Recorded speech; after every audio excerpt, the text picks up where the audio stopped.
How did I end up at the bottom of the Detroit River wearing a straitjacket, locked into a steel box? Was it because of some mobster trying to bump me off or some jilted lover? Nothing so nefarious. To understand how I got here, you'd have to understand why I got here. I come from a very large family. To call it large might even be an understatement. I was born in 1961. I was the 10th child born to my mother, but two of them had passed away before I was born. So I was the 8th born of the surviving siblings. And I was the apple of everyone's eye. And for 4 years, I had all this attention on me. And then it happened. My youngest brother, Steve, was born. And all of a sudden, he had garnered all the attention that I was getting. And I was just lost somewhere in the pack. But I wasn't even lost within the pack, because they all had these great talents that I didn't have. Jack, he played the drums. Karen played the guitar. Cheryl played the guitar. Dave played the guitar. Mary played the flute. Susie played the violin. Jim played the drums. Even my little brother Steve, he could hit that rattle with a beat even as an infant. But I had zero musical talent. I couldn't play an instrument. I couldn't sing.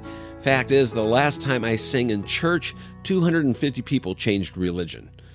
I had zero musical talent. And then I found a book in my brother's library. It was written by Walter B. Gibson. Now, most of you would know Walter B. Gibson by another name, by the name of Maxwell Grant. He wrote The Shadow, and he actually worked for Harry Houdini.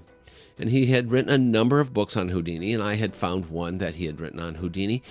And at first I was intrigued by all the wonderful photographs within the books, and I was lucky enough that my sisters did love to play school teachers, so they spent time teaching me to read, and by the age of 7, I was reading quite well. And so I read the book about Houdini, and I realized if I want to get the attention back in my family, all I had to do was to become a master magician, an illusionist, like Harry Houdini, and an escape artist like Harry Houdini. Because let's face it, you can't just become an escape artist because you can't do a whole show on just escapes. So I set up at the age of 7 my bucket list. My bucket list was to learn magic and to become a magician, and then it was to do an aerial straitjacket escape, to be hung by my feet and do a straitjacket escape. The next thing on my bucket list, and now back then I didn't know it was called a bucket list, it was just a list. The next thing on my list was to do a jail escape, just like Houdini did. And then I wanted to do the milk can escape, which looked like a large milk can filled with water. You'd be put in, they'd lock the lid on, and you had to escape. But the one I wanted to do the most was to escape from the Detroit River from a box just off of Belle Isle, just the way Houdini did. The day I read that book by Walter B. Gibson, I was so excited. I went to my brothers and I said, "Hey, I can do this." And they said, "No, you can't." And I was pointing to a picture of Houdini being put into a box to be lowered into a river. I said, "I can do this." "No, you cannot." So we went down, we emptied out my dad's toolbox, drilled some holes in the sides and in the bottoms and in the top, took it down to Otsego Lake. We put it on the bow of the pontoon boat and drove out to the drop-off. Now, the drop-off was about between 18 and 20 feet deep. I squeezed inside my dad's toolbox. It was a small toolbox, but I was only 7 years old, so I was small too. I crammed into the toolbox. They pushed down the lid on it and nailed me in and, well, kicked me off into Otsego Lake.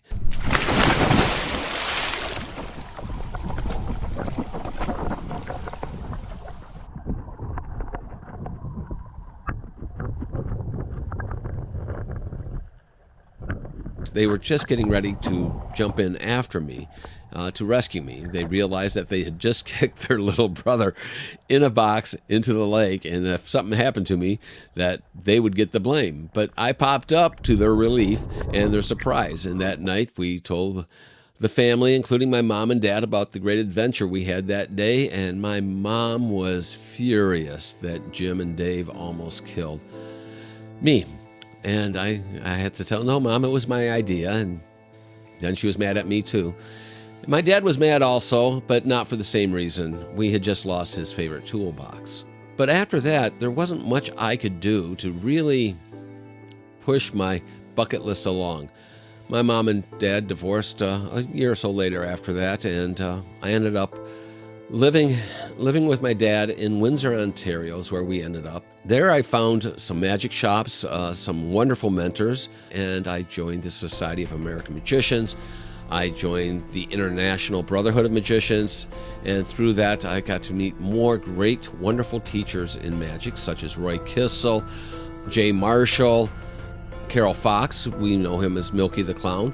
I also was able to perform on then eventually the Bozo Show, and got to know the Oopsie the Clown, who stayed quite busy within Windsor. So I had enough teachers in magic where I became a magician, and I started performing all over. And I was able to start marking off on my bucket list. I became the magician. Now to sign off on the escapes. Eventually I did get a chance to do an aerial escape from the Houdini Hall of Fame in Niagara Falls. Did it again up in Wawa, Ontario. They had their big summer fest there. People from all over Canada and the United States came to that festival, and I was able to do my aerial straitjacket escape there from a crane. Did it again in Milan, Michigan. And while up in Wawa, I was also able to successfully, for the first time, do the milk can escape. And that is also the one escape up until that point that almost killed me. Not during the performance, but during rehearsal, where my assistants had to actually pull me out of the can. All right, get him out of there. My muscles had seized inside the can because the day we were rehearsing, it was 100 degrees outside, and the water I was climbing into was straight from the well, and it was about 40 degrees cold. So as I went into the water and fully submerged, my muscles seized up and caused me all sorts of problems to where they had to pull me out.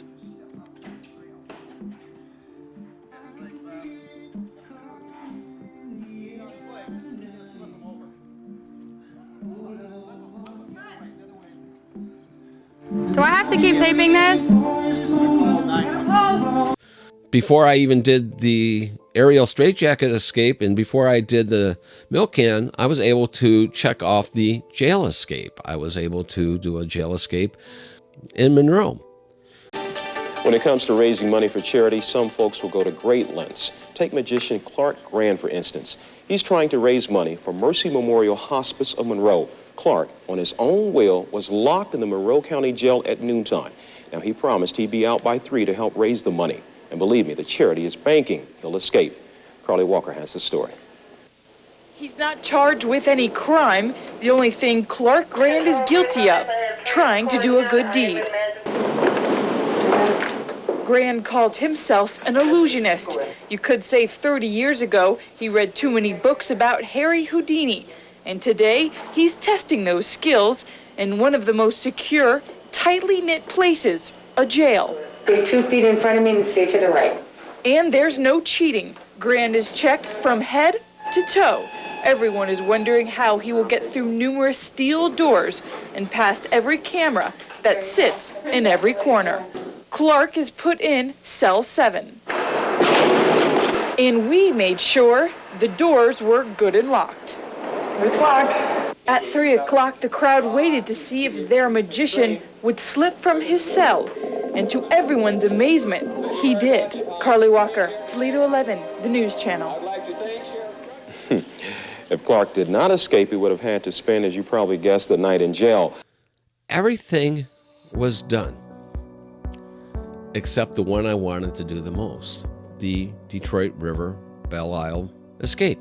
So in 2002, I realized we were at the 100-year anniversary of when Houdini did it, and I wanted to replicate his escape as best as I could. 2 weeks before the escape, we went and we measured the water, the depth, we measured the current. It was about 3 knots at that point. We measured the temperature. It was cool, but warm enough for me to do the escape and get up and get warmed up. The day we went out there to measure all this, it was a beautiful day. The river almost like glass. What we did not take into account is that there had been very little rain upriver that summer. It pretty much was a dry summer, and we had very little rain in the weeks leading up to the point where we tested the water. The day we tested that water upriver, it started to rain, and it rained upriver almost every day between the time we tested the water and the time we did the escape. The increased water caused a faster current, more volume of water going through that area. And when we got up there, instead of being a nice calm river, the river had whitecaps on it. It was high waves, it was bumpy.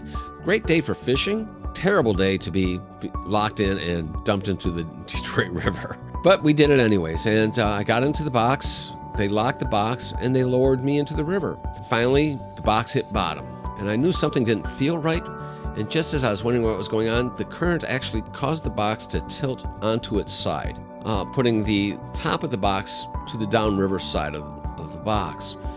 This also caused the cables to press up against the lid, causing me additional problems. After I did what I needed to do to get out, I was able to, with some difficulty, move the cables out of the way. This added extra seconds to the escape, in an escape where seconds matter. Now the plan was I was supposed to hook to the cable and follow the cable up so that I would have this lanyard, this safety cable that I could follow up. And I didn't do that. So I just went to shoot to the top, figured I'd grab the cable on the way up. Didn't work out that way. Just as soon as I got above the box, that current hit me like a semi-truck and carried me downriver. I popped up, quite a ways downriver. Just south of Belle Isle Bridge, there is some docks there. I believe the police use those docks for their boats. I was about 500 feet south of that, towards the center of the river. And as I come up, I'm watching the people on both boats, the one that I was put in from and the rescue boat. They're both watching over the edge, waiting for me to come up. And I am yelling and screaming, and due to the wind and the waves hitting the boat and just the sound of the water and everything else, they couldn't hear me. And as I'm yelling and screaming, the current's carrying me further and further and further downriver. And just before the south point of the island, I'm pulled under again. When I came up that time, it was next to two old men fishing in a small boat. And they were shocked. And I was thanking God that there was someone there, because I knew if I went down again, I was dead. And I was able to get over to their boat. I cannot remember if they put their oars out to me or if I just made it to the edge of the boat. I just remember trying to climb into the boat. They could not get me in. I couldn't get in. Got my arms over the boat. They tied me to their boat with their anchor rope. And there we floated until the rescue boat finally made its way around searching for me, found us. Then the scariest part came, where they had to transfer me from the fisherman's boat over to the main boat. This meant I had to let go of my security blanket, that boat that was keeping me from sinking again. I was exhausted. I was tired. I did not want to do anything else. I wanted to get out of this cold water. The energy was being drained with me as the current was going past us. It was haunting, is the best way to put it.